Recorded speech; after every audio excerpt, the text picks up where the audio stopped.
जो हिंदू धर्म सायन्सला आजपर्यंत धरून होता त्याला अंधश्रद्धेकडे ओढत चाललेले आहेत. ही पुणेकरांची संस्कृती नाही. हा पाषाण एरिया शांततेसाठी ओळखला जातो. तिथे अनेक प्रकारच्या देशाच्या सिक्युरिटी रिलेटेड रिसर्च सेंटर्स आहेत. DRDOचे सायंटिस्ट तिथे काम करतात. NCL आहे, नॅशनल केमिकल लॅबोरेटरी. तिथे त्या लोकांना शांततेची सगळ्यात जास्त गरज आहे. त्या एरियामध्ये पॉझिटिव्हिटी राहावी त्यासाठी ते मारुती मंदिर सुरू करण्यात आलं असेल. राहणारे सायंटिस्ट लोक कधी जमेल त्यावेळेस तिथे दर्शन घेऊ शकतील.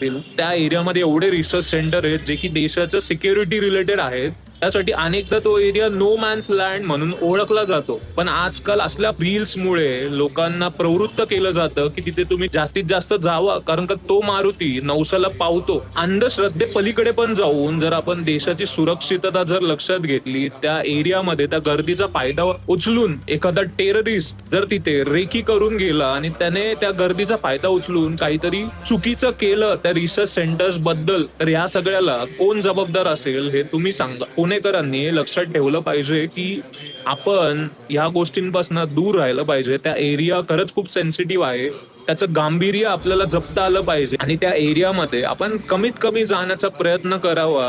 देव हा आपल्या घरात पण आपण पाया पडलो तरी तो आपल्याला पावणारच आहे. मी स्वतः खूप कट्टर एक हिंदू आहे, पण जेव्हा देशाच्या सुरक्षेचा प्रश्न येतो त्यावेळेस मला माझ्या धर्मापेक्षा देश महत्वाचा वाटतो. त्यामुळे त्या ज्या रिसर्च सेंटर आहेत तिथे जे सायंटिस्ट काम करतात त्यांच्या शांततेसाठी, त्यांच्या सुरक्षिततेसाठी मी पुणेकरांना एवढंच आव्हान करेल की त्या एरियामध्ये अशा चुकीच्या गोष्टी पसरवू नये, तिथे गर्दी कोणीही करू नये. ही सर्वांना खरंच खूप मनापासून विनंती.